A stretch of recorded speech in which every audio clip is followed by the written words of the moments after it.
Você sabia que existem cristãos, eu estou falando de cristãos verdadeiros, que acreditam que os 10 mandamentos foram abolidos? É isso mesmo. Talvez você tenha ficado chocado, mas eu vou te explicar por quê.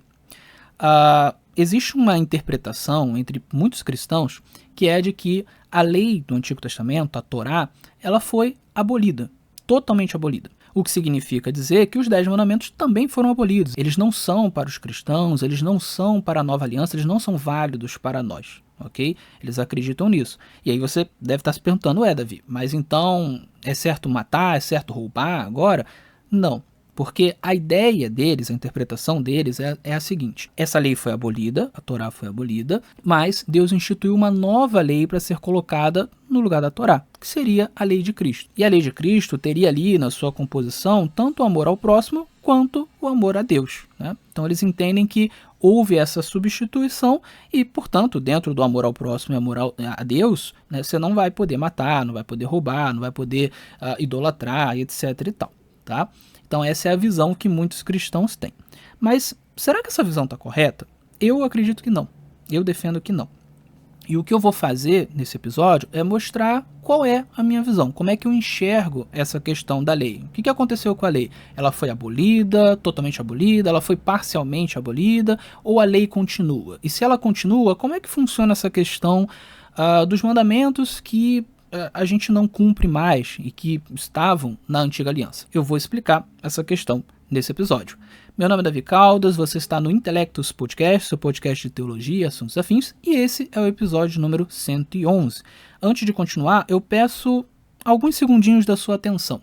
Você pode ajudar este podcast curtindo, comentando, compartilhando, se inscrevendo no canal, caso não seja inscrito, e ativando o sininho de notificações, mas também pode ajudar financeiramente. E veja, essa ajuda financeira é bastante importante para que eu consiga continuar compartilhando esses conteúdos e me dedicar cada vez mais ao canal. Como é que você pode ajudar? Existem duas maneiras. Você pode, em primeiro lugar, fazer um Pix para a chave davicaldasb, este B é de Bezerra, @gmail.com. E aí você pode fazer qualquer valor, esse seria um meio para você fazer doações avulsas. E a segunda maneira é se tornando um doador recorrente. É só você ir ali na descrição do vídeo, você clica no link que eu vou deixar ali sempre do Mercado Pago e você pode escolher qualquer valor para doar todos os meses. Você pode fazer isso pelo cartão, vai ser debitado do seu cartão todos os meses, o valor que você escolher, ou você pode também colocar o boleto ou o Pix como opção.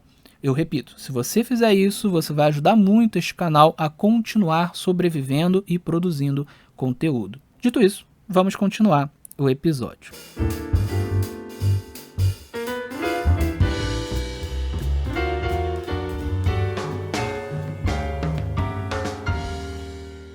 Ok, eu quero começar fazendo uma leitura do capítulo 31 de Jeremias, a partir do verso 31, porque eu acredito que esse é o texto fundamental, basilar, para fazer essa discussão. Por quê? Porque o texto de Jeremias 31, a partir do verso 31, fala da nova aliança, né? Então, muitas pessoas, muitos cristãos, às vezes acabam até se esquecendo desse detalhe, né? Mas a nova aliança, ela é profetizada, ela é prometida na antiga aliança, em um livro do Antigo Testamento, né? E bom, se a gente quer discutir sobre se a lei na nova aliança, ela continua, ou ela é abolida, ou ela é parcialmente abolida, o que acontece, a gente tem que começar com esse texto basilar, que é o primeiro texto que vai falar sobre uma nova aliança, que vai prometer a nova aliança para o futuro, ok?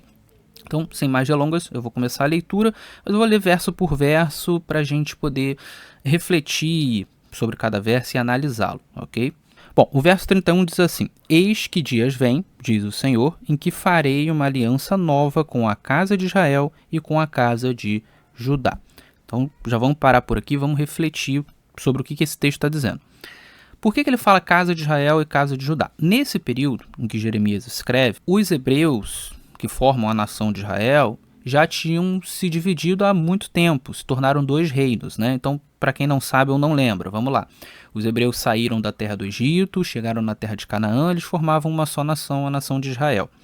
E aí você teve 400 anos aí do período de juízes, depois você teve o primeiro rei, que foi Saul, depois o segundo rei, que foi Davi, depois o terceiro rei, que foi Salomão, depois o quarto rei, que foi Roboão, filho de Salomão, e ali houve uma briga, uma divisão da nação, você passou a ter 2 reinos, o reino de Judá e o reino de Israel. O reino de Israel formado por 10 tribos, o reino de Judá formado pela tribo de Judá, mais os levitas e um pedacinho da tribo de Benjamim, ok? Se eu não estiver enganado. E dali para frente, esses reinos passaram a ser reinos diferentes, nunca mais se reuniram, tá? Deus tratava com os dois, mas eram reinos diferentes, o reino de Judá e o reino de Israel. Inclusive, é do reino de Judá que vem o nome judeu posteriormente, tá? E o que acontece? Em 722 a.C., o reino de Israel ele é invadido pelo Império Assírio e destruído, e quem morava lá e sobreviveu foi expulso da terra, e os israelitas dessas 10 tribos foram espalhados por aí. E você deixou de ter o reino de Israel, ele parou de existir, ele não existe mais, né? Continuou existindo o reino de Judá, e é por isso que o reino de Judá passou a ser uma espécie de representante do que era o Israel, do que eram os hebreus, tá? E é por isso que os hebreus passaram a ser chamados depois, em algum momento, de judeus, né? É por causa dessa relação com a tribo de Judá. E pois bem, 100 e poucos anos depois, foi a vez do reino de Judá ser invadido, agora pelo Império Babilônico, na época do Nabucodonosor. Foi invadido, teve o templo destruído, teve as muralhas destruídas, os nobres da cidade foram levados cativos para a Babilônia, né? Dentre eles Daniel e seus amigos, a gente conhece essa história no livro de Daniel. E Jeremias, ele escreve nesse período intermediário, ele pega um pedaço do período em que o reino de Judá ainda existia, funcionava, era independente, e ele pega esse período de exílio babilônico, de destruição de Jerusalém e etc, né? Então ele é um profeta que ele pega esse período do exílio, ele é um profeta exílico, ok? E pois bem, o livro de Jeremias é um livro que foca muito nessa questão, né? De como o reino de Israel está destruído, como o reino de Judá está destruído, e o que Deus vai fazer? Porque existe uma promessa, que ele é o povo de Deus, o povo que Deus escolheu, o povo étnico de Deus, né? E o profeta, ele fala muito sobre esses assuntos. Então ele faz repreensões aos pecados do povo, os pecados que levaram até ali, os pecados que ainda se cometiam, mas também ele faz previsões, promessas, inclusive a promessa de que Deus restauraria aquela situação. Em algum momento ele reuniria de novo o seu povo, em algum momento as coisas seriam restabelecidas, tá? E é dentro desse contexto que você tem o capítulo 31 que fala justamente sobre isso, o restabelecimento das coisas, né? Deus não esqueceu Israel. Israel não vai ser destruído. Deus vai resolver o problema. Ok? Esse é o contexto do capítulo 31. E aqui no verso 31 você tem o profeta dizendo que uma nova aliança será feita entre Deus, Yahvé, e a casa de Judá e a casa de Israel. Então por que casa de Judá e casa de Israel? Porque eram dois reinos, né? Então o que esse texto está dizendo no fim das contas é: Deus não se esqueceu do seu povo, embora agora fossem dois reinos e agora os dois reinos estivessem destruídos, ele não esqueceu de nenhum dos dois reinos, que para ele é um povo só. E o que você tem aqui no fim das contas é o mesmo Deus fazendo uma nova aliança com o mesmo povo. Olha que coisa interessante. Muitas pessoas têm uma visão da nova aliança de como ela se fosse uma aliança com os gentios, né? Ou uma aliança com outro povo, como se Israel tivesse sido esquecido ou tivesse sido rejeitado por Deus, né? A nova aliança é coisa de cristão, é para cristãos, etc e tal.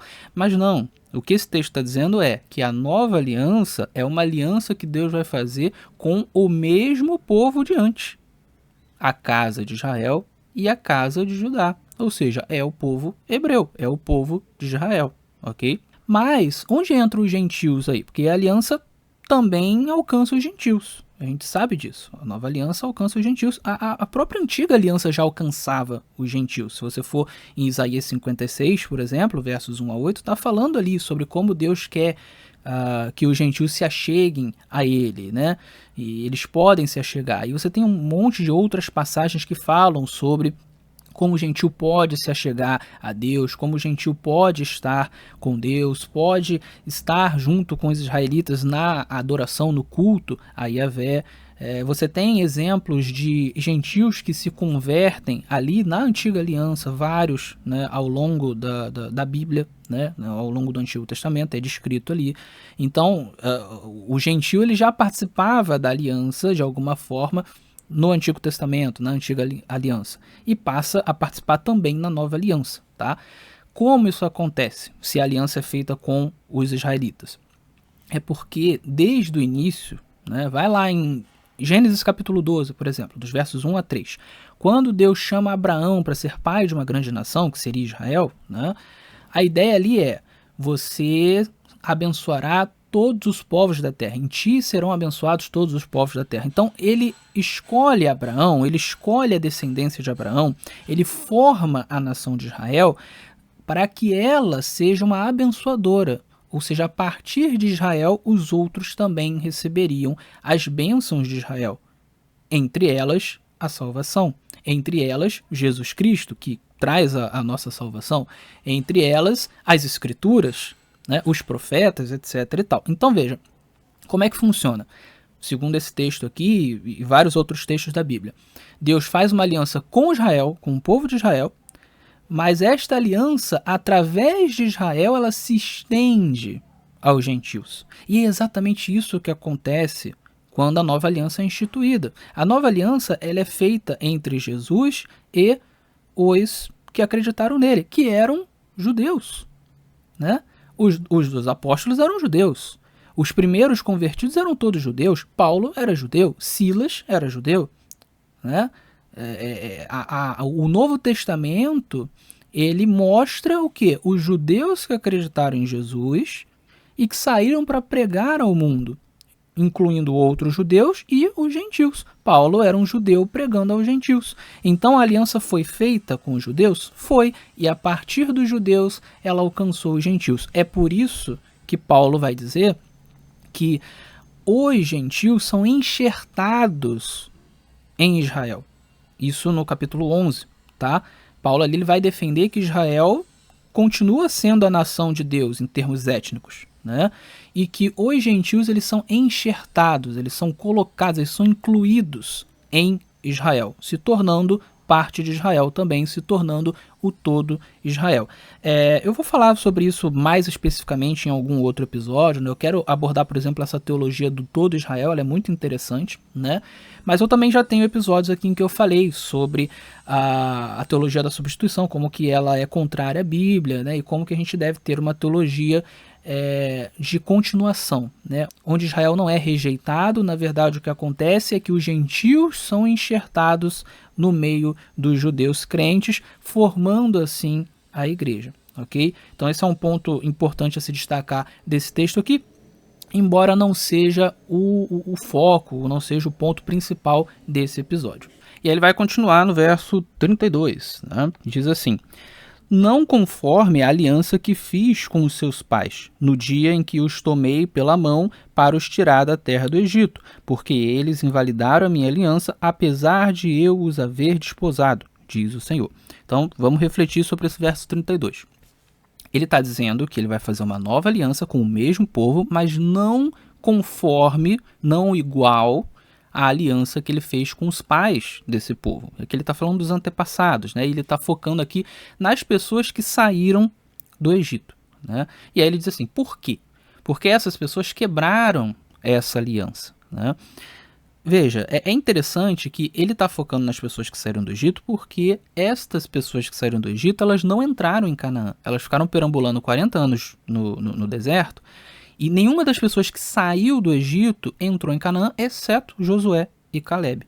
Tá? Por que eles não entraram? Porque eles foram desobedientes, incrédulos, e isso foi aumentando o tempo deles no deserto, e eles foram morrendo e não entraram em Canaã, não tomaram posse da terra, a não ser Josué e Calebe. Claro, o povo hebreu entrou na terra, mas aí já eram os filhos e os netos que foram nascendo no meio do caminho, que foram nascendo no deserto, né? Mas a geração que saiu do deserto, ela praticamente inteira morreu no deserto. Então, o que Deus está apontando é, eu fiz uma aliança com essas pessoas quebraram a minha aliança e quebraram sistematicamente, né? E por isso, inclusive, elas não entraram em Canaã. Então, a minha aliança nova que eu vou fazer não vai ser igual a essa, porque essas pessoas quebraram minha aliança, mas a nova aliança, ela vai ser uma aliança diferente, ela vai ser uma aliança que ela não vai ser quebrada, pelo menos é isso que está dando a entender aqui o texto, tá? E é interessante que ele fala assim, que eles quebraram a aliança, não obstante ele, o Senhor, ter os desposados. Isso aqui é uma linguagem metafórica, né? Nessa metáfora, Deus está se colocando como esposo, né? Um noivo ou um esposo do povo de Israel, né?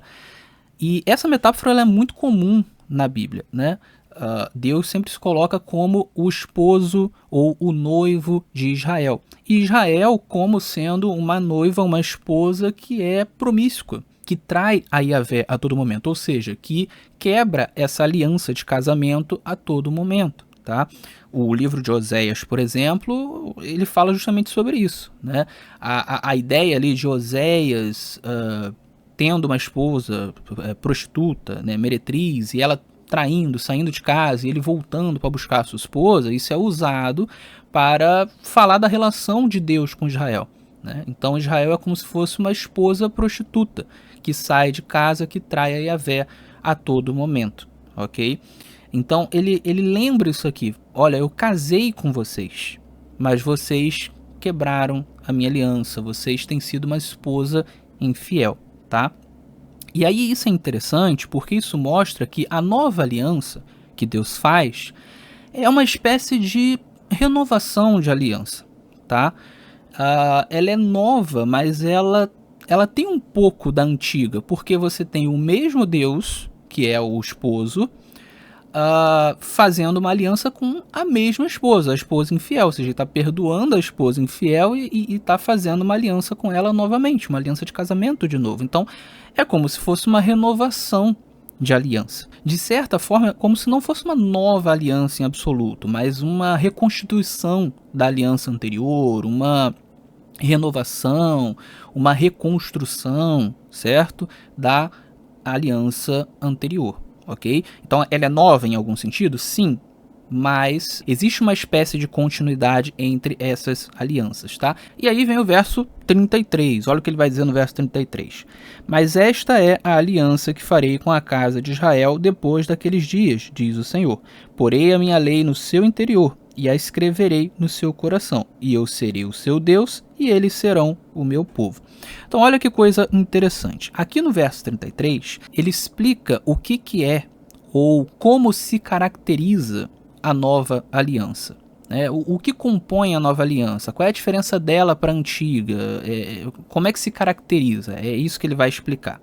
E ele vai dizer, olha, a minha nova aliança é a seguinte, eu vou incluir, colocar, imputar a minha lei no interior dos indivíduos que compõem o meu povo, né, o povo de Israel. Eu vou incluir a minha lei no interior. Eu vou escrever essa minha lei no coração dessas pessoas. Então, eu serei Deus dessas pessoas e essas pessoas serão o meu povo.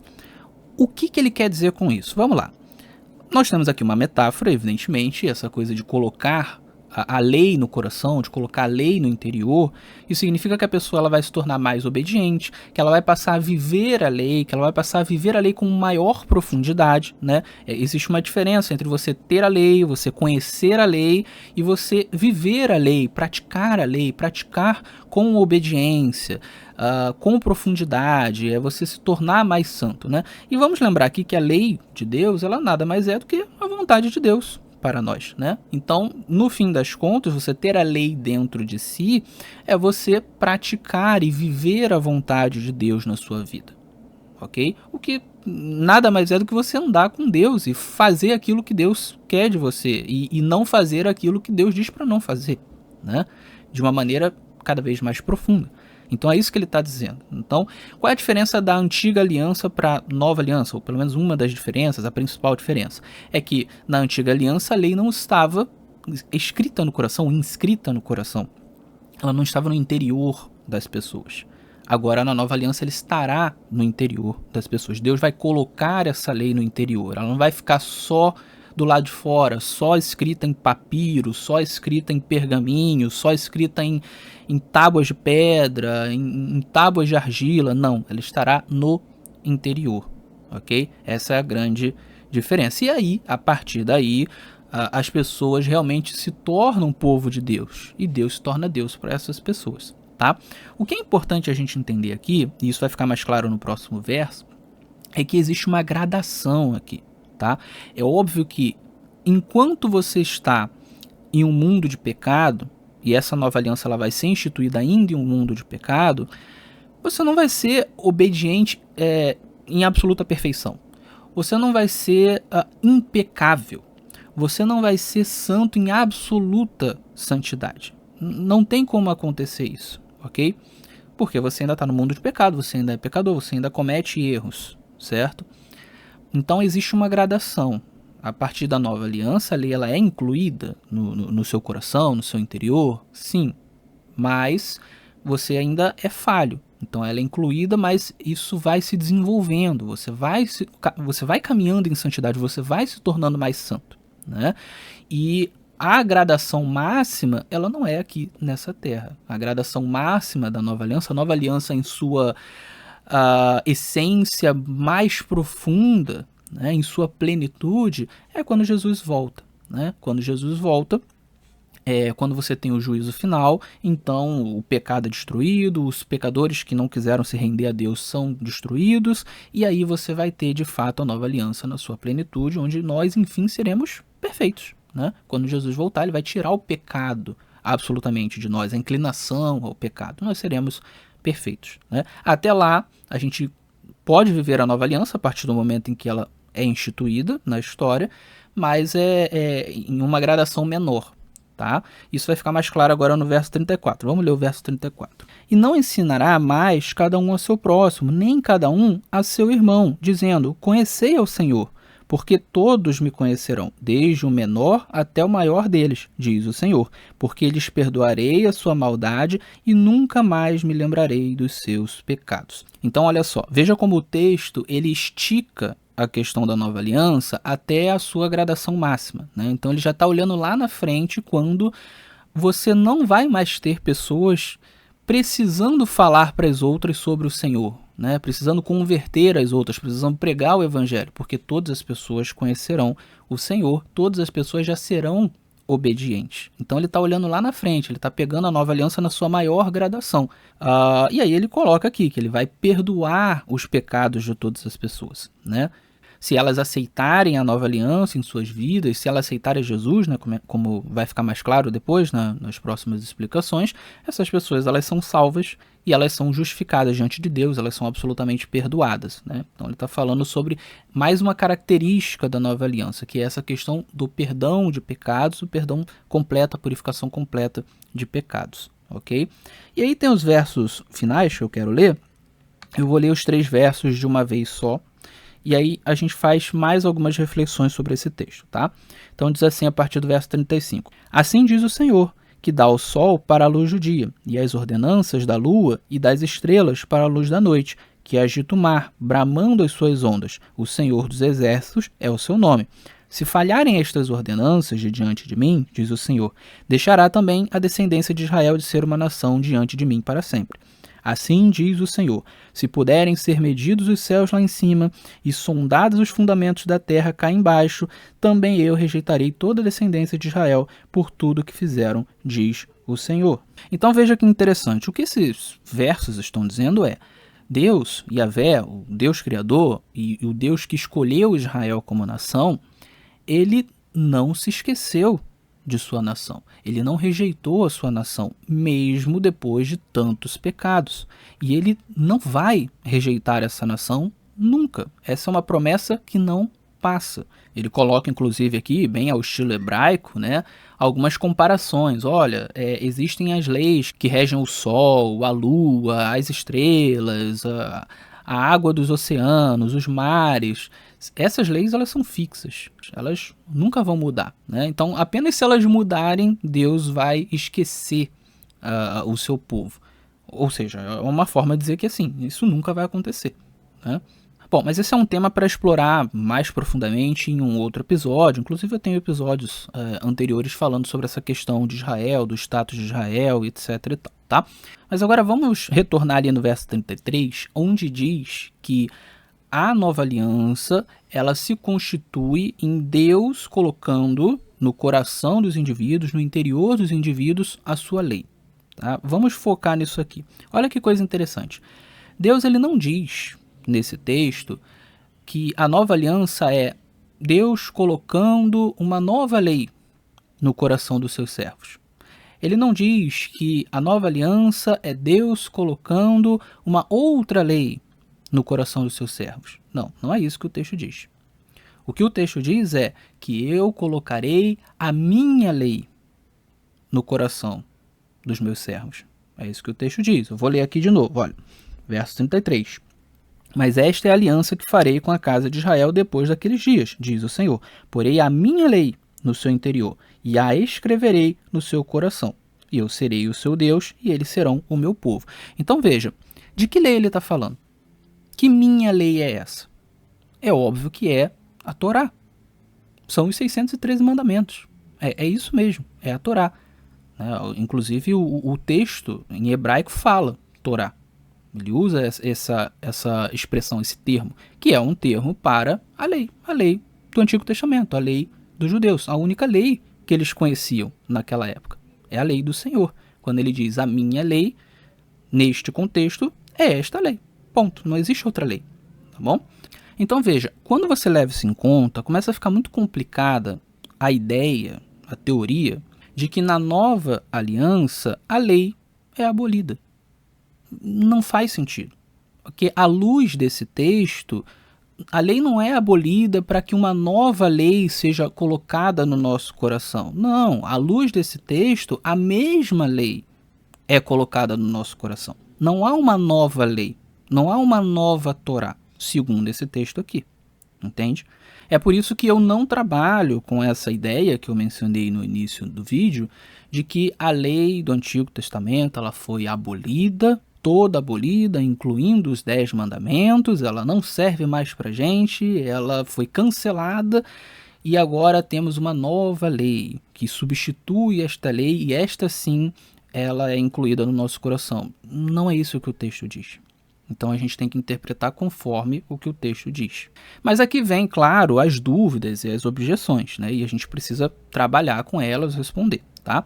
E a primeira objeção ou dúvida poderia ser a seguinte: mas Davi, tem um monte de mandamento na Torá que nós cristãos, que nós crentes da nova aliança, não seguimos mais.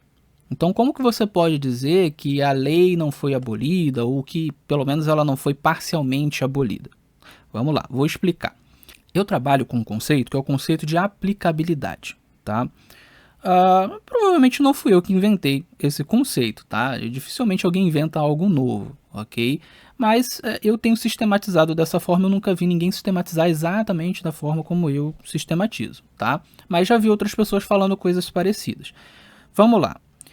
O que é o conceito de aplicabilidade? É o conceito de que a lei, a Torá, embora ela seja uma coisa só, ela foi dada por Deus como uma coisa só. Então, você tem ali um monte de mandamentos que eles, embora tenham até aspectos diferentes, né, e por isso muitas pessoas dividem, lei moral, lei cerimonial, lei civil, alguns colocam leis de saúde, higiênica, embora existam esses aspectos, tá tudo muito misturado, muito unido, de forma que você consegue encontrar, por exemplo, leis que são morais, mas também tem aspectos civis e também tem aspectos cerimoniais. Você tem leis que são, mandamentos que são de saúde, de higiene, mas também estão misturados aspectos cerimoniais da Antiga Aliança. Então está tudo muito juntinho, muito misturado, né? Até porque essa lei ela foi dada para um contexto teocrático, escrita para um contexto teocrático, então tudo está muito misturadinho ali, né? Então a lei ela é uma coisa só, em certo sentido, ainda que você consiga encontrar aspectos diferentes dentro dessa lei, dessa Torá, tá? Mas, apesar disso, A Torá, ela possui mandamentos com aplicabilidade diferente. Isso desde sempre, isso não apenas na Nova Aliança, tá? Desde que ela foi escrita, desde que ela foi dada, ela possui mandamentos com aplicabilidade diferente, o que significa que nem todos os mandamentos se aplicam a todas as pessoas em todos os tempos, em todos os lugares. Pelo contrário, você tem vários mandamentos que não se aplicam a todas as pessoas, ok? Ou a todos os tempos, ou a todos os lugares. Isso é absolutamente comum na Torá. Sabe essa história de que na antiga aliança, as pessoas elas estavam debaixo de toda a Torá, elas tinham que cumprir todos os mandamentos da Torá, todos os 613 mandamentos da Torá. Sabe essa história? Eu como adventista, eu ouço muito, né, as pessoas vindo até mim falando: você guarda o sábado, por que você não guarda todos os 613 mandamentos da Torá, já que você guarda o sábado? Eu ouço muito isso. Mas a verdade é que nunca nenhum judeu precisou guardar os 613 mandamentos e nunca nenhum judeu guardou os 613 mandamentos, nem mesmo Jesus, que foi perfeito, porque existem mandamentos com aplicabilidade diferentes, ou seja, não são os 613 mandamentos que se aplicam todos eles a um só judeu, isso não existe. Então eu vou dar exemplos. Existem mandamentos na Torá que eles se aplicam só a homens. Existem mandamentos que se aplicam só a mulheres. Existem mandamentos que se aplicam só a israelitas. Existem mandamentos que se aplicam a todas as pessoas, que são gerais. Existem mandamentos que se aplicam apenas a períodos de guerra. Existem mandamentos que se aplicam apenas a leprosos. Existem mandamentos que se aplicam apenas ao rei. Existem mandamentos que se aplicam apenas a sacerdotes. Existem mandamentos que se aplicam apenas a levitas. E por aí vai. Você tem um monte de aplicabilidades diferentes. Ok? Sempre teve. Jesus, por exemplo, ele não cumpriu os mandamentos referentes a mulheres, nem a sacerdote, porque ele não era mulher, ele não era sacerdote. Percebe? Então, o judeu ele tinha que guardar todos os 613 mandamentos. Não. Ele tinha que guardar os mandamentos que eram aplicáveis a ele. Ok? Quando a gente entende isso, a gente percebe uma coisa muito importante, que é o seguinte: existem mandamentos que eles vão deixar de ser aplicáveis em determinado contexto. É isso mesmo. Porque nem todo mandamento da Torá é um mandamento de aplicação a todos os contextos, que é o que eu chamo de mandamentos gerais, né? Eu gosto de dividir, né, se é que a gente pode fazer divisão na Torá, eu gosto de dividir da seguinte maneira: existem os mandamentos gerais, eles são de aplicabilidade universal, eles são para todas as pessoas, em todos os tempos, em todos os lugares, tá? Os 10 mandamentos são um exemplo disso. E existem os mandamentos de aplicabilidade contextual. Né? Quais são? Por exemplo, os mandamentos relacionados especificamente à Antiga Aliança, né? A lei levítica, né? Ou seja, sacerdócio, sacrifício, santuário, tudo que tem a ver com isso, eles são contextuais. Eles estão relacionados ao contexto em que o santuário, o sacerdócio terreno, levítico, está vigente, ou os sacrifícios estão vigentes. Em um contexto em que eles não estejam mais vigentes, esses mandamentos não têm mais aplicabilidade para esse contexto, ok? Esse é um exemplo. Ou pensemos nos mandamentos específicos para os judeus, que foram criados apenas ali no período de Moisés para a nação de Israel. E não só a nação, mas aqueles que eram circuncidados, aqueles que eram etnicamente judeus, né? Eram mandamentos, inclusive, que tinham relação específica com a história da nação, né? Então você vai pegar aí vários mandamentos, como por exemplo as festas, né? Elas tinham relação com a história da nação ou com o cotidiano da nação israelita, né? Então a Páscoa, ela era uma comemoração da saída do Egito, né? Ela tem a ver com a história da nação de Israel.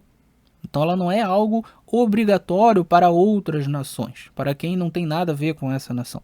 Esse é um exemplo, tá? Então existem mandamentos que são específicos para hebreus, embora na maior parte dos casos, se pegar as festas, né, na maior parte das festas e do que acontecia nas festas, os gentios poderiam participar, era até bom, eles eram bem-vindos, né, mas eram obrigatórios para hebreus, porque eram mandamentos contextuais, eles tinham relação com o contexto da história dos hebreus, ok? E estavam relacionados também, aí foi o que eu falei, né? Os mandamentos têm vários aspectos e às vezes um mandamento ele está misturado com vários aspectos, né? Por isso que você não consegue dividir assim muito direitinho, né? Então, esses mandamentos que eram ligados à história ou ao cotidiano dos hebreus, eles também possuíam elementos que apontavam para a vinda de Jesus. Eles também possuíam elementos da lei levítica, dessa lei que era feita de uma maneira provisória, ela já foi criada de uma maneira provisória, porque a ideia dela era dar uma espécie de redenção provisória para as pessoas, de promessa de redenção para as pessoas, de purificação provisória, vamos colocar assim, para que quando Jesus viesse, ele desse a redenção não mais provisória, ok? Então, eles serviam para apontar para Jesus e para funcionar enquanto Jesus não vinha. Ou seja, tudo isso é contextual. Quando se desfaz o contexto, não há mais aplicabilidade para esse tipo de lei. Então, veja, não é que a Torá ela foi abolida. Ela sempre possuiu mandamentos com aplicabilidades diferentes. Se a gente for usar a ideia de abolição porque algum mandamento, algum conjunto de mandamentos não se aplica mais a determinado contexto, a gente teria que dizer que a Torá ela abolia-se a si mesmo desde o início. Porque você tem mandamentos que se aplicam a um grupo de pessoas e mandamentos que não se aplicam. Isso não faz sentido, percebe? Então, o conceito é: existem aplicabilidades diferentes e existem alguns mandamentos que eles não vão mais ter aplicabilidade em determinado contexto. Isso não significa que a lei foi abolida. Significa apenas que este mandamento ele foi projetado desde o início para só ter aplicabilidade até determinado momento, em determinado contexto, ok? O exemplo que eu sempre gosto de dar: se uma lei diz que postes devem ser pintados de branco até o dia 15 de novembro, e a partir do dia 16, esses postes devem ser pintados de azul. Quando no dia 16 eu deixo de pintar um poste de branco e pinto o poste de azul, eu estou descumprindo a lei? Não. A lei foi abolida? Não. Por quê? Porque a lei ela já estava dizendo que era isso que tinha que acontecer. Então, a prática que a lei colocava até o dia 15, essa sim ela foi descontinuada. Ela não se aplica mais. Mas isso não significa que a lei foi abolida. É a prática que a lei mandava até determinado momento que deixou de ser aplicável. Mas com isso a lei é cumprida. Percebe? A lei ela é cumprida. Então, se eu deixo de pintar um poste de branco no dia 16 de novembro e passo a pintar de azul, eu estou cumprindo a lei. E isso traz, evidentemente, uma ideia de continuidade. Jesus, ele disse que ele não veio abolir a lei e os profetas, mas cumprir. Então não existe uma abolição, não existe um cancelamento da lei. Não, a lei ela é cumprida. O que acontece, é o que confunde muitas pessoas, muitos mandamentos, os mandamentos gerais, né, aqueles que são aplicáveis a todas as pessoas, em todos os contextos, eles continuam sendo cumpridos, né? E inclusive a gente cumpre de uma maneira mais profunda, porque Jesus interpretou de uma maneira mais profunda, a gente já vai falar sobre isso, né? Então eles continuam sendo cumpridos. Mas muitos mandamentos, eles deixam de ser cumpridos em sua prática inicial, né? Em como a lei colocava de uma maneira inicial. Eles deixam de ser cumpridos. Então, por exemplo, hoje não se sacrifica mais cordeiro. Hoje você não tem mais o sacerdote lá no templo sacrificando de dia e de noite continuamente, isso sendo uma obrigação para que nós tenhamos os nossos pecados perdoados. Então essas práticas foram descontinuadas. Aí as pessoas olham isso e pensam: olha, então a lei foi abolida, ou pelo menos esta parte da lei foi abolida. Calma, vamos pensar de uma outra maneira. Vamos lá. Quando a gente olha para os mandamentos gerais, certo? E a gente entende que na nova aliança esses mandamentos gerais eles são colocados no nosso interior, no sentido de que a gente se torna mais obediente e a gente os cumpre de maneira mais profunda, a gente entende muito bem que a gente está interiorizando esses mandamentos, ok? Que é o que diz ali em Jeremias 31, verso 33. Agora, como é que você interioriza esses mandamentos que a prática é descontinuada? Esse é o ponto, né? Muitas pessoas acham que não estou interiorizando nada, a prática foi descontinuada, então eu não estou cumprindo esses mandamentos. Eles não estão sendo colocados dentro do meu interior, dentro do meu coração. Mas a verdade é que estão. Porque o que acontece? Vamos pegar esses mandamentos que apontavam para o sacrifício de Jesus. Sacrifício de cordeiro, todo o ritual do santuário, o próprio santuário, enfim, vamos pegar tudo isso, né? Tudo isso apontava para Jesus. Quando Jesus se sacrifica, Jesus está cumprindo todos esses mandamentos. É como se ele estivesse cumprindo em uma tacada só todas essas práticas que eram feitas cotidianamente. Isso significa que quando a gente deposita fé no sacrifício de Jesus, fé naquilo que Jesus fez por nós, todos esses mandamentos são cumpridos em nós. Ou cumpridos por nós, ok? Então, o simples fato de crer em Jesus, de ter fé em Jesus, já faz com que todos esses mandamentos sejam cumpridos, né? Não em sua prática, como era na antiga aliança, mas em sua essência, né? Naquilo que eles apontavam. E aí eles são cumpridos, e são cumpridos de uma maneira muito mais profunda do que eram em sua prática na antiga aliança. Porque em sua prática na sua antiga aliança eles apenas apontavam para Cristo. Agora, crendo em Cristo, a gente está cumprindo de uma maneira muito mais profunda. Ou seja, crer em Cristo é cumprir essa parte da lei, da Torá, de uma forma muito mais profunda do que qualquer judeu que tenha vivido na antiga aliança e tenha cumprido todos esses mandamentos. Entende? Então veja, a lei foi abolida? Não, ela foi cumprida e ela foi interiorizada em nós, inclusive essa parte cerimonial. Ele está em nós, porque Cristo morreu por nós. Quando a gente crê em Cristo, a gente interioriza o sacrifício de Cristo e, portanto, a gente cumpre numa tacada só todas as práticas levíticas, sacrificiais, sacerdotais do Antigo Testamento. Percebe? A lei está sendo abolida? Não, a lei está sendo cumprida. Isso também funciona em relação a outros mandamentos contextuais, como os mandamentos civis e penais. Mandamentos civis e penais, eles são por definição contextuais, porque as leis dos países elas mudam de acordo com a cultura, com o tempo, com as necessidades, ok? Então elas já são por definição contextuais. Tanto que os judeus, ao longo da história, os rabinos, os mestres, eles contextualizaram leis da Torá. Isso é algo que aconteceu, tá? Eles contextualizaram punições, eles contextualizaram um monte de coisa. Inclusive na própria Bíblia existe um exemplo de contextualização, né? Que é aquele exemplo das filhas de Zelofeade. Né? Você pode ver isso em Números capítulo 27, tá? Então depois você abre lá e lê, você vai entender do que eu estou falando. Então contextualização em lei civil e penal sempre existiu, tá? Porque sempre se entendeu que esse tipo de mandamento ele é de fato contextual. E esses mandamentos eles foram dados dentro de um contexto teocrático. E aí, esse não é o foco do episódio, a gente pode falar disso em algum outro episódio, mas a teocracia, ela era algo provisório. Ela foi instituída por Deus para um período específico, para um contexto específico de necessidade específica. E este período teocrático termina quando Jesus morre e ressuscita e institui a nova aliança. Ali não é mais necessário teocracia. Ali não se deve mais ter teocracia. Ela já cumpriu o seu dever. Ela também caiu, ok?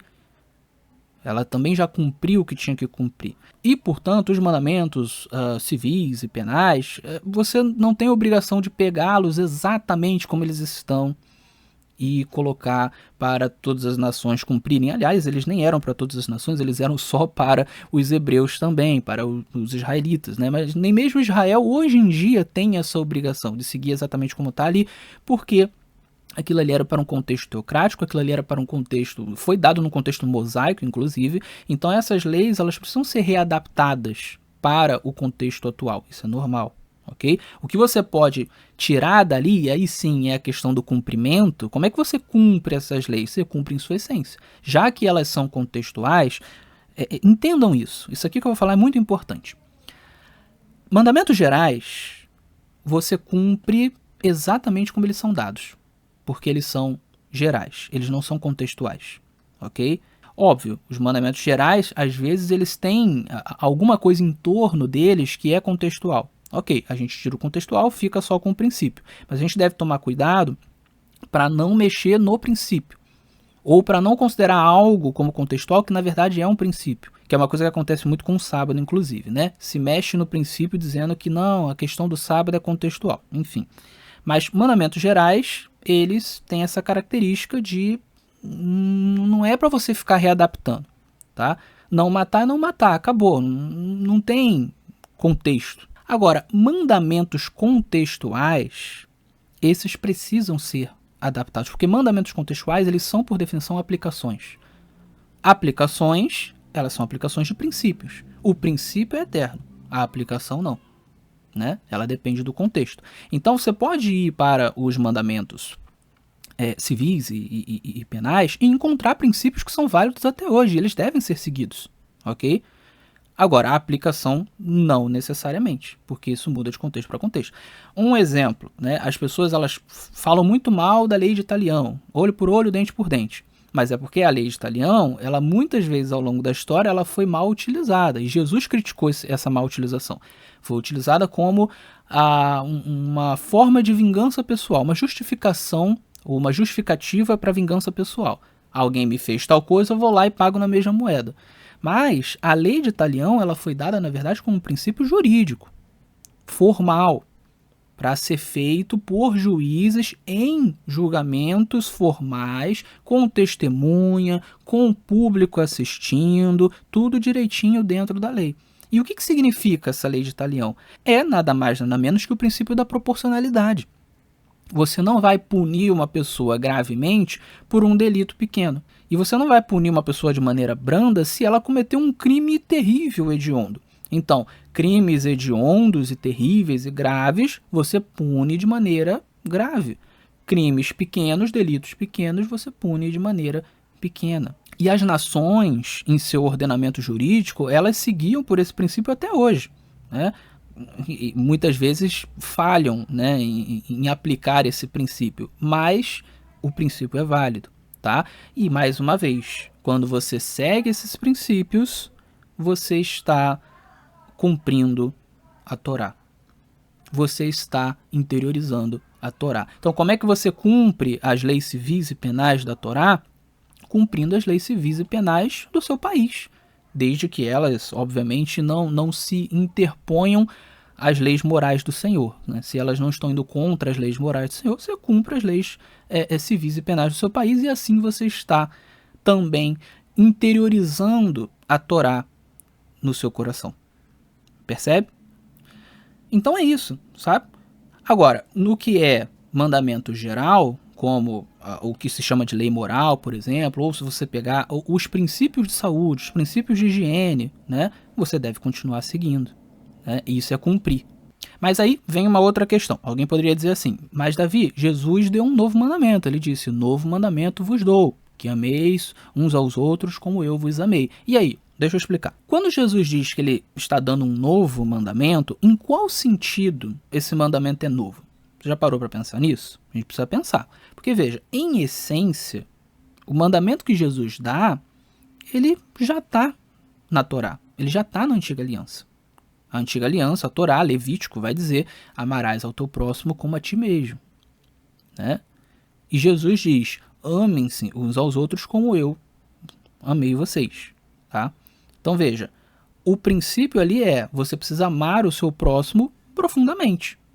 Então é o mesmo mandamento em essência, você precisa amar o seu próximo profundamente. Não há uma diferença aqui em essência, tá? Então em qual sentido o mandamento é novo? Primeiro, em forma, porque não existe na Torá, em forma, escrito desta forma, este mandamento. Você não vai encontrar, amem-se uns aos outros como eu amei vocês. Você não vai encontrar isso na Torá. Então, em forma, isso é um mandamento novo. E, em segundo lugar, esse é um mandamento novo em profundidade explícita. O que é isso, Davi? Vamos lá. Quando você lê ame ao seu próximo como a você mesmo, isso é profundo? É, porque a gente ama a nós mesmos, a gente quer o nosso bem, né? E geralmente a gente ama muito a nós mesmos, né? Tanto que a gente protege a nossa vida, enfim, a gente quer o nosso melhor. Todo mundo é assim, né? Pelo menos todo mundo saudável. Então, a você dizer ame como você ama a si mesmo é amar profundamente. Mas acontece que nós somos pecadores. Então, você pode não ter um amor perfeito por você mesmo. O que é um amor perfeito? É um amor não pecaminoso, né? O que é um amor pecaminoso por si mesmo? É um amor egoísta, por exemplo. É um amor que muitas vezes destrói o próprio corpo, por exemplo, né? Às vezes por causa de algum prazer momentâneo, entendeu? Esse é um amor imperfeito, é um amor pecaminoso. Então nós temos um amor pecaminoso por nós mesmos, e ele pode ser muito pecaminoso em alguns casos. Existem pessoas que têm um amor muito pecaminoso por si mesmo. Então, amar ao próximo como a si mesmo pode ser um problema quando você tem um amor muito pecaminoso por você mesmo, né? Porque aí isso distorce também a medida do seu amor ao próximo, né? É claro que a Bíblia, ela espera que você tenha um amor por você mesmo que seja o mais puro quanto possível, o menos pecaminoso quanto possível, né? Isso você vai perceber em outras partes da Bíblia. Ele espera isso. Então, implicitamente falando, amar ao próximo como a si mesmo é amar muito profundamente, porque implicitamente o texto quer que você tenha um amor por você que não seja pecaminoso, ou que seja o menos pecaminoso quanto possível, enfim. E que isso sirva então de um modelo para amar o próximo, né? O texto espera isso de você, mas está implícito ali, ok? Quando Jesus diz, ame ao próximo como eu amei vocês, aí a profundidade está explícita, porque Jesus não tem pecado. Então ele está colocando um padrão que é explicitamente profundo, ok? Você vê claramente, olha, é para eu amar como Jesus amou. Jesus amou perfeitamente. Percebe? Então veja, o novo mandamento de Jesus, ele é novo em alguns sentidos, tá? Mas ele não é novo no sentido de essência.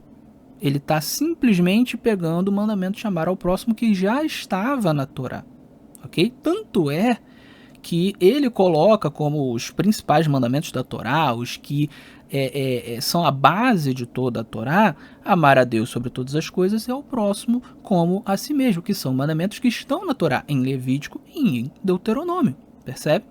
Então Jesus ele não vem aqui nesse texto do novo mandamento para dizer assim, olha, esqueçam a Torá foi abolida, agora vocês vão seguir isso aqui. Não, é uma continuidade. É como se ele estivesse dizendo, tá vendo esse mandamento aqui da Torá? Então, eu quero que vocês sigam este mandamento profundamente, o mais profundo que conseguirem. Eu vou dar uma medida para vocês.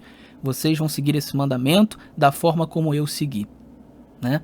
A ponto de morrer por vocês. É isso que ele está dizendo, ok? Então não é uma nova lei, não é uma substituição da Torá, não é uma abolição da Torá. Mas aí existe uma outra objeção que pode ser levantada aqui, que é a seguinte, mas Davi, o apóstolo Paulo, ele vai dizer que ele não estava debaixo da Torá. Ele diz isso várias vezes, eu não estou debaixo da Torá, nós não estamos debaixo da Torá, né, da lei, né? No grego é nomos, né? Não estamos debaixo da nomos, da lei, da Torá, né? E ele vai dizer em um outro ponto que, embora ele não estivesse debaixo da Torá, ele estava debaixo da lei de Cristo, ou da Torá de Cristo, da nomos de Cristo, né? Então isso dá a entender que existem duas leis diferentes. A Torá, que ele não estava mais debaixo, e a lei de Cristo, né? Paulo ele fala sobre a lei de Cristo em duas passagens no Novo Testamento, né? Em uma ele fala isso, né, que ele está debaixo da lei de Cristo, mas ele não explica o que é a lei de Cristo. E em uma outra passagem ele coloca a lei de Cristo como significando carregar as cargas uns dos outros. Então, o que isso significa? Será que Paulo está contradizendo tudo isso que você falou, Davi? Não, vamos entender. Quando Paulo diz que você cumpre a lei de Cristo quando carrega a carga do seu irmão, né? Carreguem as cargas uns dos outros, e assim vocês cumprirão a lei de Cristo. É isso que ele diz, lá em Gálatas, né? Esse carregar as cargas uns dos outros é nada mais nada menos que o amor ao próximo de uma maneira prática. É isso. Quando você ama o próximo, você carrega a carga do próximo, né? No sentido, não exatamente no sentido literal, embora possa abarcar o sentido literal, mas no sentido mais metafórico, né? Você presta auxílio, você ajuda, né? Você, enfim, tá ali dividindo a carga com a outra pessoa, né? Então, ele está falando do amor ao próximo. Ele está dizendo que quando você ama o próximo, você está cumprindo a lei de Cristo. Mas veja, A lei de Cristo ela não pode se compor apenas do amor ao próximo, é óbvio, né? Porque você precisa também amar a Deus, né? Então, quando Paulo diz que você cumpre a lei de Cristo ao amar o próximo, né?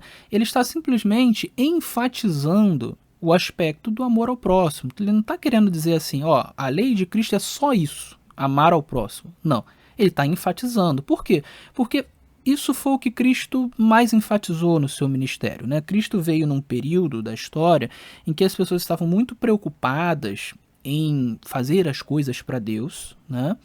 Mas muitas vezes esqueciam o próximo, né? E quando você esquece o próximo, essa sua preocupação com Deus ela se torna mero legalismo, mero mecanicismo, enfim, se torna um amor vazio, né?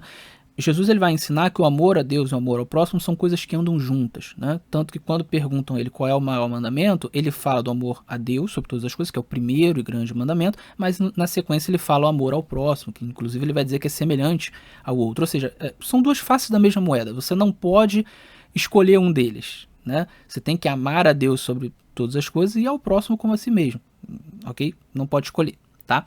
Então, é óbvio que a lei de Cristo ela inclui também amar a Deus.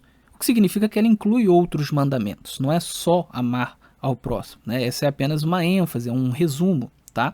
E Paulo ele vai aplicar esse resumo também à Torá, isso, né? Lá em Romanos 13 ele vai dizer não matar, não roubar, tal, tudo isso se resume numa palavra só, amar ao próximo como a si mesmo, ou seja, e aí ele ainda vai dizer também que se qualquer outro mandamento há, se resume neste mandamento, né? Amar ao próximo como a si mesmo. Então ele está resumindo toda a lei, né? Tanto que ele diz que amar é o cumprimento da lei, ele está resumindo toda a lei em amar ao próximo. Mas, mais uma vez, existe também o amar a Deus. Então ele está apenas enfatizando, ele não está ali esgotando a questão, ele não está dizendo assim, ame ao próximo e é isso aí. Né? Porque se fosse esse o caso, então um ateu que é muito amoroso, que faz as coisas pelo próximo, ele estaria salvo. Né? Não precisa amar a Deus. Não é assim que funciona. Né? Então Paulo está trazendo ali um resumo, ele está fazendo uma ênfase. Né? Então no fim das contas, a gente entende que existe mais do que amar ao próximo, existem outras coisas, embora isso esteja sendo enfatizado. Agora olha que coisa interessante, Paulo ele vai dizer que a lei de Cristo, né, ela é cumprida nessa questão do amor ao próximo e que a lei, a Torá, é cumprida nessa questão do amor ao próximo e que qualquer mandamento é cumprido nisso. Então veja, no final das contas, para Paulo, o princípio da Torá é o amor, o princípio da lei de Cristo é o amor, né? E, portanto, não existe muita diferença entre a lei de Cristo e a Torá, tá percebendo? Então, como é que a gente explica isso? Como é que ele faz essa diferenciação? Né? Por que ele coloca a lei de Cristo como sendo uma coisa diferente da Torá, se no fim das contas as duas estão baseadas em amor e se você ama, você está cumprindo as duas? Não é curioso isso? Vou explicar. É porque, mais uma vez, a semelhança do que acontece ali com o novo mandamento que Cristo dá, a lei de Cristo ela não é diferente da Torá no sentido de essência. A essência é a mesma. A diferença da lei de Cristo em relação à Torá, ela está talvez na forma como as coisas são colocadas, tá?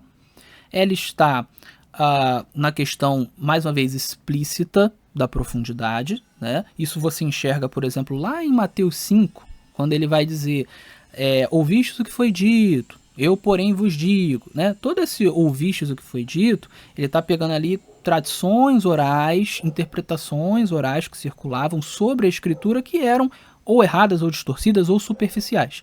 E ele está dando uma visão mais profunda da Torá, certo? Isso nada mais é do que lei de Cristo. É uma visão mais aprofundada da Torá. Mas veja, a visão mais aprofundada da Torá não é uma nova lei em essência.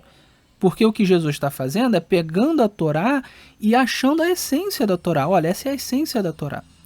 Só que ele está colocando de uma maneira mais explícita isso. Na Torá muitas vezes está mais implícito, mas está lá, entendeu? Então, no fim das contas, a lei de Cristo ela não se diferencia da Torá no sentido essencial. Ela é a Torá interpretada por Cristo, ela é a Torá aplicada por Cristo, ela é a Torá cumprida por Cristo naquilo que ele precisava cumprir, porque a Torá estava apontando para ele como cumpridor, né? É a Torá em Cristo, no contexto de Cristo. No contexto de Cristo temporal, né? No contexto de Cristo histórico, quando Cristo vem. Né? E aí você tem uma Torá interpretada por ele, cumprida por ele, etc, etc, etc. A lei de Cristo é isso. Né? Obviamente, a Torá, nesse contexto de Cristo, ela vai ter mandamentos que não se aplicam mais, como, por exemplo, a questão dos sacrifícios, etc. Então ela acaba ficando um pouco diferente na forma, entendeu?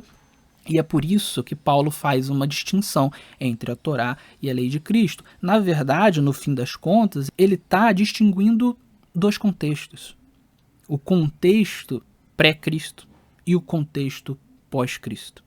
Né? O contexto da lei, quando Cristo ainda não tinha vindo e se sacrificado por nós e ressuscitado e ascendido ao céu, e o contexto em que Cristo veio e fez tudo isso. É o contexto da lei na antiga aliança e o contexto da lei na nova aliança. E esse ponto é um ponto importante também. Porque veja, como que Deus, na nova aliança, ele coloca a lei no coração das pessoas? Como que isso acontece? Como é que ele faz essa cirurgia? Né? Porque essa é a grande distinção da nova aliança para a antiga aliança. Como é que ele faz essa cirurgia? É aí que está. O Antigo Testamento, ele também vai prometer várias vezes, em especial em Ezequiel, que Deus nos daria o seu Espírito, que ele derramaria o seu Espírito em nós. Então veja, o que isso significa é que ao Jesus ele morrer por nós e ele perdoar os nossos pecados, nos justificar de fato, não apenas provisoriamente, nós nos tornamos aptos para receber o Espírito do Senhor em nós, para morar em nós, para fazer morada em nós. Nós passamos a ser templo do Espírito Santo. Isso é uma promessa do Antigo Testamento. O Antigo Testamento faz essa promessa, que em algum momento nós seríamos morada do Espírito Santo.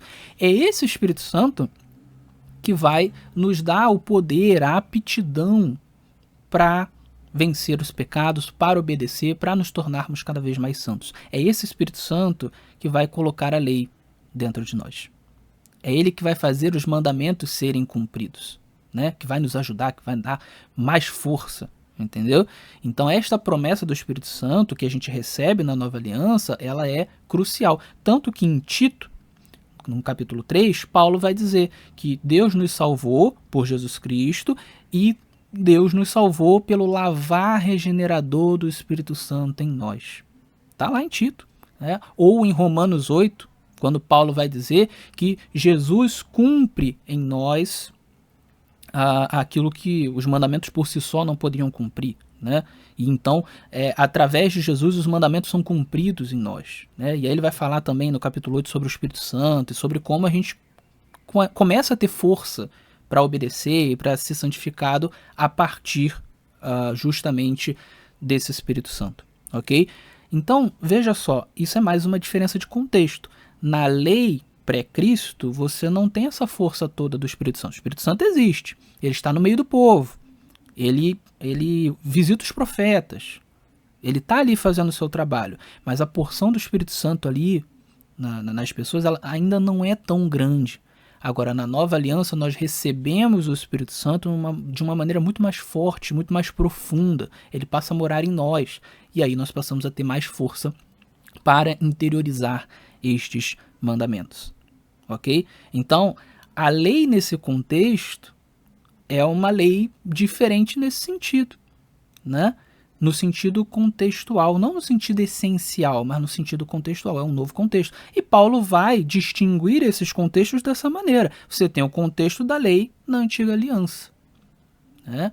Onde o Espírito Santo ainda não tinha sido derramado, onde Jesus ainda não tinha morrido por nós, onde você ainda tinha um monte de mandamentos que eram provisórios, que se adequavam apenas àquele contexto. E você tem a lei na nova aliança, que é a mesma lei, mas agora interiorizada em nós, com Jesus tendo nos justificado, com o Espírito Santo habitando em nós, com todo o contexto diferente. E é por isso que Paulo vai dizer que nós não estamos mais debaixo da lei, A ideia é debaixo daquela lei, naquele contexto da antiga aliança, né?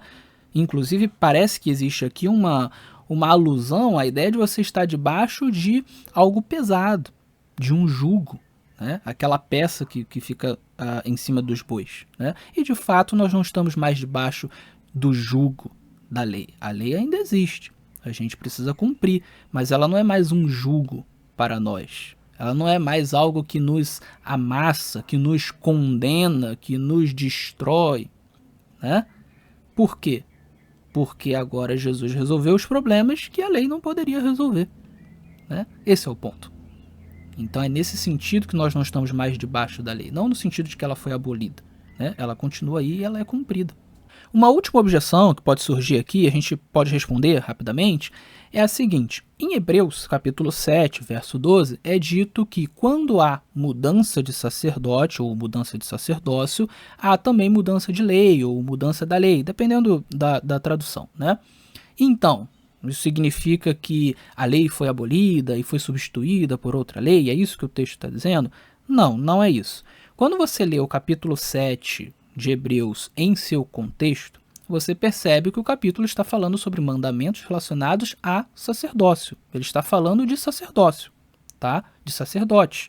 E quando você lê Hebreus em seu contexto completo, você vê que Hebreus está falando sobre mandamentos relacionados a sacerdócio, a santuário e a sacrifícios, ou seja, são todos aqueles mandamentos que eles existiam exclusivamente para oferecer uma redenção provisória para as pessoas, um perdão provisório, uma purificação provisória, enquanto Jesus não vinha e fazia a redenção plena e fazia a purificação plena, ok? Portanto, eles apontavam para a redenção de Cristo, a redenção verdadeira que viria. Eles eram provisórios, ok? Portanto, se essa era a única função desses mandamentos relacionados ao sacerdócio, aos sacrifícios e ao santuário, se não tinha outra função, se essa era a função exclusiva, quando Jesus vem, eles cumprem sua função e termina. Não tem mais por que essas práticas serem continuadas. Como eu já disse, elas perdem o seu contexto, portanto, elas não são mais aplicáveis a este contexto, né? Elas se tornam obsoletas enquanto práticas, né? O princípio é cumprido em Jesus Cristo. Isso não significa que a lei foi abolida, mas que esses mandamentos eles foram descontinuados porque eles foram dados para ser descontinuados em algum momento. A lei já determina isso, certo? Pois bem, então quando a gente entende esse contexto, a gente percebe que o que o texto está querendo dizer é o seguinte: os mandamentos ou as leis referentes a sacerdócio, que estão ligadas a sacerdócio, elas mudam quando muda o sacerdócio. Se você tem o sacerdócio levítico, os mandamentos, as práticas levíticas é que vão funcionar nesse contexto. Agora, se você muda o sacerdócio, se agora você não tem mais o sacerdócio levítico, e não tem porque ele era provisório, né? Se você não tem mais, se agora o sacerdócio é da ordem de Melquisedeque, ou seja, é Jesus que agora é o sacerdote, aquilo que eram as práticas levíticas relacionadas ao sacerdócio levítico, evidentemente elas se tornam obsoletas. Elas não têm mais um contexto aplicável, porque agora o contexto é o sacerdócio de Cristo. Então é isso, essa mudança de lei ou mudança da lei, né, como você traduzir, ela significa isso. Houve uma mudança da lei do sacerdócio, no sentido de que os mandamentos relacionados ao sacerdócio, eles não se aplicam mais a este contexto da nova aliança. É isso. Agora, isso significa que a Torá ela foi abolida? Não, não significa, ok? Então isso está de acordo com tudo que eu expliquei até aqui. Então, resumindo, a lei, a Torá, ela foi abolida? Não. A lei, ela foi cumprida por Jesus. E ela também foi interpretada por Jesus. E ao ser interpretada por Jesus, a sua essência, ela foi resgatada. Ela foi aprofundada por Jesus. E isso se tornou a lei de Cristo, né? Que é a Torá aprofundada, que é a Torá interpretada por Jesus, que é a Torá cumprida por Jesus, né? E é essa lei que a gente deve cumprir, que a gente deve interiorizar no nosso coração, ok? Qual é a aplicação disso para a questão dos 10 mandamentos? A aplicação é que os 10 mandamentos não foram abolidos. Eles são mandamentos gerais. Eles não são mandamentos contextuais. Todos os mandamentos que estão ali, nos 10 mandamentos, no Decálogo, eles são mandamentos anteriores a Israel, eles são mandamentos anteriores a Moisés, anteriores a Abraão, Isaac e Jacó. Eles são mandamentos anteriores ao pecado. Todos esses mandamentos, eles são anteriores ao pecado, inclusive o sábado. Inclusive a ideia de que o sábado, o sétimo dia, ele é santo, ele é abençoado, ele é o dia que Deus descansou como exemplo para nós descansarmos. Embora esses mandamentos eles tenham sido dados de maneira formal ali no Sinai para os hebreus, para Israel, eles não são mandamentos só para Israel, eles não são mandamentos contextuais, eles são mandamentos atemporais, eles são mandamentos gerais, porque eles não estão ligados a um contexto, então eles continuam funcionando, eles continuam valendo na nova aliança, o que inclui o sábado, ok? Então, essas são as razões pelas quais eu não acredito nessa interpretação, nessa teoria de que os 10 mandamentos foram abolidos, toda a lei foi abolida, então foi substituída por uma nova lei. Eu não acredito nisso, essas são as razões. E eu posso até terminar com uma questão lógica, tá? Quando você diz que a lei foi abolida, mas na sequência você diz que mas continua sendo errado matar, roubar, adulterar, adorar outros deuses, veja, na prática você está apenas fazendo um jogo retórico, né? Como é que você diz que a lei foi abolida, mas você vai cumprir mandamentos iguais, né? Então, assim, em essência ela não foi. Ok? Então você até pode falar que houve uma modificação na lei na forma ou no contexto, no sentido de que alguns mandamentos deixaram de ser aplicados, mas você não pode dizer que ela foi abolida. Então, para mim, também não faz sentido lógico essa visão de que a lei foi abolida e substituída por outra lei. Nós continuamos seguindo a Torá, mas a Torá interpretada por Cristo, a Torá cumprida por Cristo, a Torá no contexto de Cristo. Muito bem, eu vou ficando por aqui. Espero que o ouvinte tenha apreciado este episódio. Fique com Deus e até o nosso próximo encontro.